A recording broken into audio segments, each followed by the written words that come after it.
नमस्कार, मैं ऋषि शर्मा अपने YouTube channel online study with Rishi Sharma में आपका हार्दिक अभिनंदन करता हूं। आज हम कक्षा 8 रुचिरा भाग 3 के 9वें अध्याय का अभ्यास कार्य करेंगे, जो इस प्रकार है। पहला प्रश्न है हमारा उच्चारणम कुरुत। इस प्रश्न को हमने उच्चारण करना है, लेकिन हम यहाँ प्रश्न नंबर 2 से करेंगे। प्रश्न नंबर 2, प्रश्नानाम उत्तराणि एक पदेन लिखत। प्रश्नानाम प्रश्नों के उत्तराणि उत्तर एक पदेन एक पद में लिखत लिखें। प्रश्नों के उत्तर एक पद में लिखें, लेकिन हम यहाँ पूरे वाक्य के अंदर लिखेंगे। क्या भाग है? अस्माकम देशे कति राज्यानि सन्ति। अस्माकम हमारे देशे देश में कति कितने राज्यानि राज्य सन्ति हैं। हमारे देश में कितने राज्य हैं। जैसे उत्तर होगा इसका अस्माकम देशे अष्टाविंशति। अस्माकम हमारे देशे देश में अष्टाविंशति 28 राज्यानि राज्य सन्ति हैं। हमारे देश में 28 राज्य हैं। कति के स्थान पर क्या लिखेंगे हम? अष्टाविंशति। ख भाग है प्राचीने इतिहासे का स्वाधीना आसन। प्राचीने इतिहासे प्राचीन इतिहास में का कौन स्वाधीना स्वाधीन या आजाद आसन थी। प्राचीन इतिहास में कौन स्वाधीन थी या आजाद थी? तो कौन थी? सप्तभगिन्य। का की जगह हम क्या लिखेंगे? सप्तभगिन्य है। तो क्या बन जाएगा पूरा उत्तर? प्राचीन इतिहासे सप्तभगिन्य स्वाधीना आसन। ग भाग है केसाम समवाय सप्तभगिन्य एति कथ्यते। केसाम किनका समवाय समूह सप्तभगिन्य 7 बहनें इति ऐसा कथ्यते कहा जाता है। किन के समूह को 7 बहनें ऐसा कहा जाता है, या किन का समूह 7 बहनें ऐसा कहा जाता है? तो केसाम के स्थान पर क्या आएगा? सप्त राज्यानाम। तो पूरा आंसर क्या होगा? सप्त राज्यानाम समवाय सप्तभगिन्य इति कथ्यते। इसका पूरा उत्तर क्या होगा? केसाम के स्थान पर सप्त राज्यानाम समवाय सप्तभगिन्य इति कथ्यते। घ भाग है अस्माकम देशे कति केंद्र शासित प्रदेशा सन्ति। अस्माकम हमारे देशे देश में कति कितने केंद्र शासित प्रदेश सन्ति हैं। हमारे देश में कितने केंद्र शासित प्रदेश हैं। पाठ के अनुसार पाठ में तो 7 दिए हुए हैं, लेकिन 2 आप पीछे बन गए थे, तो क्या हो गए? 9। तो कति के स्थान पर हम क्या लिख देंगे? 9। और पाठ के अनुसार ये जो पाठ में दिया हुआ उसके अनुसार हम कति के स्थान पर क्या लिखेंगे? सप्त। अस्माकम देशे 9 केंद्र शासित प्रदेशा सन्ति, या फिर अस्माकम देशे सप्त केंद्र शासित प्रदेशा सन्ति। यह पाठ में दिए हुए के अनुसार है सप्त। न भाग है सप्तभगिनी प्रदेशे कह उद्योग सर्वप्रमुख है। सप्तभगिनी 7 बहनों वाले प्रदेश में कह कौन सा उद्योग सर्वप्रमुख है। 7 बहनों वाले प्रदेश में कौन सा उद्योग सबसे प्रमुख है? तो कह की जगह क्या लिखेंगे हम? वंश। तो इकट्ठा इसको कह वंश और उद्योगों को जोड़ देंगे तो क्या हो जाएगा? वंशो उद्योग है। तो क्या पूरा उत्तर क्या होगा? सप्तभगिनी प्रदेशे वंशो उद्योग सर्वप्रमुख है। प्रश्न नंबर 3, पूर्ण वाक्येन उत्तराणि लिखत। पूर्ण वाक्यों में उत्तराणि उत्तर लिखत लिखें। पूर्ण वाक्यों में उत्तर लिखें। क्या भाग है? भगिनी सप्त के कानि राज्यानि सन्ति। भगिनी सप्तक में या 7 बहनों वाले प्रदेश में कानी कौन से राज्यानि राज्य सन्ति हैं। भगिनी सप्तक में या 7 बहनों वाले प्रदेश में कौन से राज्य हैं। तो यहां ऊपर लिखा हुआ है, जैसे भगिनी सप्त के अरुणाचल प्रदेश है, असम, मणिपुरम, मिजोरम, मेघालय, नागालैंड, त्रिपुरा च इति इमानि राज्यानि सन्ति। भगिनी सप्तक में अरुणाचल प्रदेश है, अरुणाचल प्रदेश, असम है, असम, मणिपुर, मिजोरम, मेघालय मेघालय, नागालैंड नागालैंड, च और त्रिपुरा त्रिपुरा इति ऐसे इमानी ये राज्यानी राज्य संति हैं। भगनी सप्तक में अरुणाचल प्रदेश, असम, मणिपुर, मिजोरम, मेघालय, नागालैंड और त्रिपुरा, इस प्रकार ये राज्य हैं। ख भाग है तीसरे का, इमानी राज्यानी सप्त भगिन्य इति किमर्थम कथ्यन्ते। इमानी इन राज्यानी राज्यों को सप्त भगिन्य सात बहनें इति ऐसा किमर्थम किस लिए कथ्यन्ते कहा जाता है। इन राज्यों को सात बहनें ऐसा किस लिए कहा जाता है। प्रश्न नंबर 3 ख भाग का उत्तर है, ऊपर लिखा हुआ है, सामाजिक सांस्कृतिक परिदृश्यानाम साम्याद इमानी राज्यानी सप्त भगिन्य इति कथ्यन्ते। सामाजिक सांस्कृतिक परिदृश्यानाम सामाजिक सांस्कृतिक परिदृश्यों की साम्याद समानता के कारण इमानी इन राज्यानी राज्यों को सप्त भगिन्य सात बहनें इति ऐसा कथ्यन्ते कहा जाता है। सामाजिक सांस्कृतिक परिदृश्यों की समानता के कारण इन राज्यों को सात बहनें ऐसा कहा जाता है। प्रश्न नंबर 3 का ग भाग है, सप्त भगिनी परदेशी के निवसंती। सप्त भगिनी सात बहनों वाले परदेशी प्रदेश में के निवसंती कौन रहते हैं। इसका उत्तर है, सप्त भगिनी परदेशी गारो, खासी, नगा, मिजो प्रभृत्य बहवः जनजातियां निवसंती। सप्त भगिनी परदेशी सात बहनों वाले प्रदेश में गारो, खासी, नगा, मिजो प्रभृत्य इत्यादि बहवः अनेक जनजातियां निवसंती रहती हैं। सात बहनों वाले प्रदेश में गारो, खासी, नगा, मिजो इत्यादि अनेक जनजातियां रहती हैं। घ भाग है तीसरे का, एतत् प्रादेशिकाः कई निष्णाता सन्ति।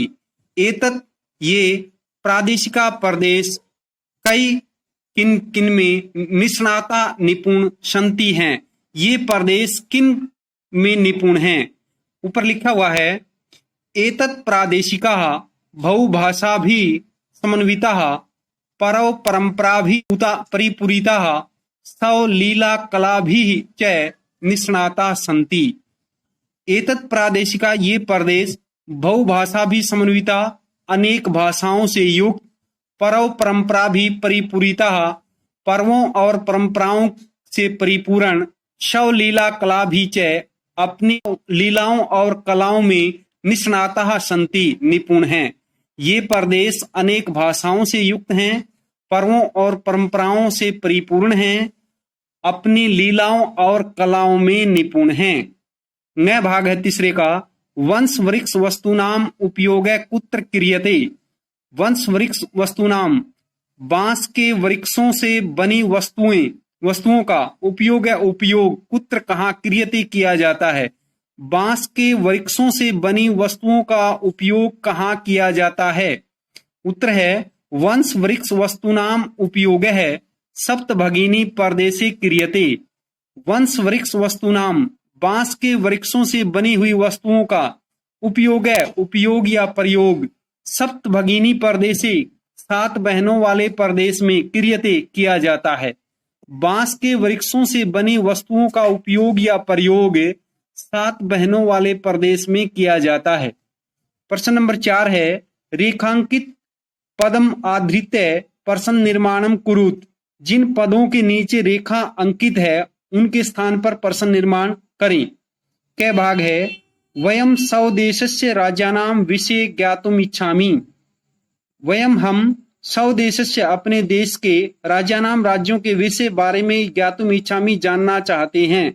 तो स्वदेशस्य के नीचे क्या है, रेखा अंकित है, तो इसमें किस विभक्ति का, छठी विभक्ति का, तो यहाँ क्या आ जाएगा, कस्य का प्रयोग।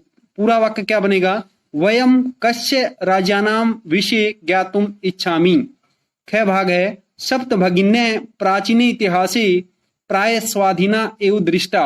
सप्त भगिन्य सात बहनें प्राचीन इतिहास में प्राय स्वाधीन या आजाद एवं ही दृष्टा देखी गई हैं। सात बहनें प्राचीन इतिहास में प्राय स्वाधीन ही देखी गई हैं। तो किसके नीचे रेखांकित है? सप्तभगिनी के नीचे। तो ये क्या है? स्त्रीलिंग है, तो यहाँ क्या आ जाएगा? और बहुवचन का है तो क्या आ जाएगा? क। तो पूरा वाक्य क्या बनेगा? कः प्राचीन इतिहासे प्राय स्वाधीना एवं दृष्टा। ग भाग है परदेशे अस्मिन् हस्तशिल्पना शिल्पानाम बाहुल्यम वर्तते। अस्मिन् प्रदेशे इस प्रदेश में हस्तशिल्पानाम हस्तशिल्पियों का बाहुल्यम बाहुल्य या अधिकता वर्तते है। तो किसके नीचे रेखांकित है? हस्तशिल्पानाम। तो क्या आ जाएगा? केसाम। तो पूरा वाक्य क्या होगा? प्रदेशे अस्मिन् केसाम बाहुल्यम वर्तते। घ भाग है एतानी राज्यानि तु भ्रमणार्थम स्वर्ग सदृशानि। एतानी ये राज्यानि राज्य तु तो भ्रमणार्थम घूमने के लिए स्वर्ग सदृशानि स्वर्ग के समान है। ये राज्य तो घूमने के लिए स्वर्ग के समान है। तो किसके नीचे रेखांकित है? स्वर्ग सदृशानि। तो इसके स्थान पर क्या आ जाएगा? कीदृशानि। तो पूरा वाक्य क्या बनेगा? एतानी राज्यानि तु भ्रमणार्थम कीदृशानि। प्रश्न नंबर 5 है यथा निर्देशम उत्तरत। जैसा निर्देश दिया गया है उसके अनुसार उत्तर दें। क भाग है महोदय में भगिनी कथयति। महोदय हे महोदया में मेरी भगिनी बहन कथयति कहती है। ये इतना दिया हुआ है इन्वर्टेड कॉमाज में। आगे लिखा हुआ है अत्र में इति सर्वनाम पदम कस्यै प्रयुक्तम। अत्र यहाँ में इति यह या ऐसा सर्वनाम पदम सर्वनाम पद कस्यै किसके लिए प्रयुक्तम प्रयुक्त हुआ या प्रयोग हुआ है। यहाँ में यह सर्वनाम पद किसके लिए प्रयोग हुआ है?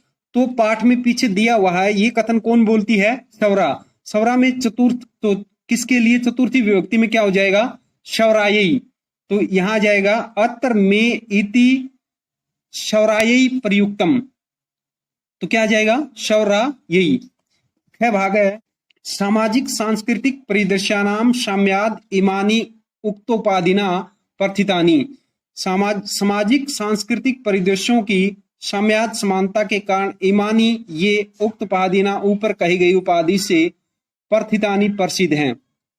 अस्मिन् वाक्ये प्रथितानि इति क्रियापदस्य कर्तृपदम किम। अस्मिन् इस वाक्य में प्रथितानि इति इस क्रियापदस्य क्रियापद का कर्तृपद किम क्या है?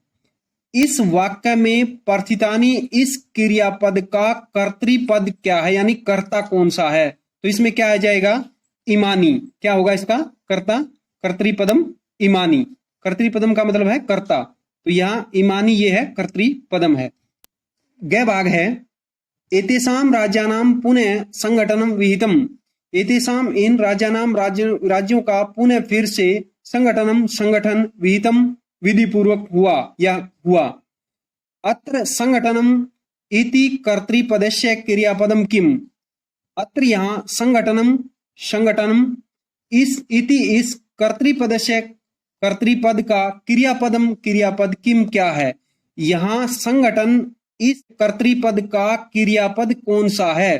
तो विहितम मैंने हुआ तो ये क्या है? यहाँ क्रियापद है। क्या है? विहितम।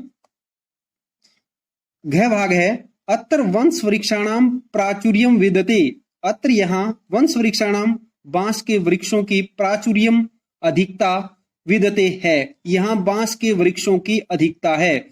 अस्मात् वाक्यात इस वाक्य से अल्पता इति पदस्य विपरीतार्थकम पदम चित्वा लिखत। इसका अल्पता इस पद का विपरीतार्थक विलोम पद चुनकर लिखें। तो इसमें आया है प्राचुर्यम। प्राचुर्यम मैंने अधिकता होती है, अल्पता मैंने कम। तो कम का अधिक होता है तो इसका अल्पता का विलोम पद क्या हो गया? प्राचुर्यम। न भाग है क्षेत्र परिमाणी। क्षेत्रफल की दृष्टि से इमानी ये लघुनी छोटे वर्तनते हैं। क्षेत्रफल की दृष्टि से ये छोटे हैं। वाक्यात शन्ति इति क्रियापदस्य समानार्थक पदम चित्वा लिखत। वाक्य से संति इस क्रियापद का समानार्थक पद चुनकर लिखें। तो संति का समानार्थक क्या होगा? वर्तनते। तो क्या जाएगा? संति का समानार्थक वर्तनते। प्रश्न नंबर 6 पाठात् चित्वा तद्भव पदानाम कृते संस्कृत पदानि लिखत। पाठात पाठ से चित्वा चुनकर तद्भव पदानाम तद्भव पदों के कृत्य लिए संस्कृत पदानी संस्कृत पद लिखत लिखे। पाठ से चुनकर तद्भव पदों के लिए संस्कृत पद लिखें। जैसे तद्भव पदानी संस्कृत पदानी यहाँ दिए हुए तद्भव पद, इनके हमने संस्कृत पद लिखने हैं। जैसे एक उदाहरण दिया हुआ है, सात का शब्द यानी तत्सम शब्द यानी संस्कृत पद हो जाएगा। बहिन का भगिनी, संगठन का संगठनम, बांस का वंश। आज का अध्यय, खेत का क्या होगा, क्षेत्रम। आ भाग है प्रश्न नंबर 6 का, भिन्न प्रकृतिकम पदम चिनुत। भिन्न प्रकृति वाले पद चुने। जैसे कै भाग में, गच्छति, पठति, धावति, अहसत, क्रीडति। ये गच्छति, पठति, धावति, क्रीडति ये लट लकार के हैं, प्रथम पुरुष के हैं, लेकिन ये अहसत लंग लकार का प्रथम पुरुष है, इसलिए ये अलग होगा। और ये गच्छति, पठति, धावति, क्रीडति ये एक लकार के हैं और अहसत अलग लंग लकार का है। ये लट लकार के हैं और ये लंग लकार का, इसलिए ये अलग भिन्न होगा। तो क्या आ जाएगा, अहसत। छह भाग है, छात्र, सेवक, शिक्षक, लेखिका, क्रीडक। ये छात्र, सेवक, शिक्षक, क्रीडक ये क्या है, पुल्लिंग के हैं और लेखिका क्या है, स्त्रीलिंग का है। तो इसलिए क्या आ जाएगा, भिन्न लेखिका। गै भाग है, पत्रम, मित्रम, पुष्पम, आम्र, फलम। ये पत्रम, मित्रम, पुष्पम, फलम ये नपुंसक लिंग के हैं सभी, और आम्र किसका है, पुल्लिंग का है, इसलिए भिन्न क्या आ जाएगा, आम्र। घ भाग है, व्याघ्र, भलुक, गज, कपोत, शाखा, वृषभ, सिंह। यहाँ ये व्याघ्र, भलुक, गज, कपोत और वृषभ, सिंह। कपोत तो पक्षी का नाम होगा और ये पशुओं के नाम है। शाखा इनसे अलग है तो क्या आ जाएगा, शाखा। और यदि शाखा नहीं है तो इनमें पशुओं के नाम को छोड़ करके पक्षियों का नाम अलग से भिन्न क्या आ जाएगा, कपोत है। और यदि शाखा है तो पशु पक्षियों को नाम को छोड़ करके शाखा भिन्न आ जाएगा। नया भाग है, पृथ्वी, वसुंधरा, धरित्री, यानम, वसुधा। तो पृथ्वी, वसुंधरा, धरित्री, वसुधा ये पृथ्वी के क्या हैं, पर्यायवाची हैं, और यानम इसका अलग है, भिन्न प्रकृति का, तो इसका क्या आ जाएगा, यानम। प्रश्न नंबर 7, विशेष विशेषणानाम उचितम मेलनम कुरुत। विशेष विशेषणों का उचित मिलान करना है। जैसे विशेष पदानी, विशेषण पदानी, यहाँ इनके सामने हमने नंबर लगा दिए। पहला है अयम, दूसरा है संस्कृत विशिष्टायाम, तीसरा महत्वदायिनी, चौथा प्राचीने, पांचवा है एक है। तो इसका उचित मिलान कैसे होगा, अयम के सामने क्या आ जाएगा, परदेश है। फिर दूसरा है संस्कृत विशिष्टायाम, संस्कृत विशिष्टायाम के सामने क्या आ जाएगा, भारत भूमौ। फिर है महत्वदायिनी, महत्वदायिनी के सामने क्या आ जाएगा, संस्कृति। चौथा है प्राचीने, प्राचीने के सामने क्या आएगा, इतिहासी। पांचवा है एक है, एक है के सामने क्या आएगा, समवाय। इनको आमने सामने लिखना है, इनको मिलान नहीं करना हमने। आमने जैसे अयम के सामने क्या आया, परदेश है, और संस्कृति विशिष्टायाम के सामने क्या आया, भारत भूमि। इस प्रकार आमने सामने लिखने। धन्यवाद।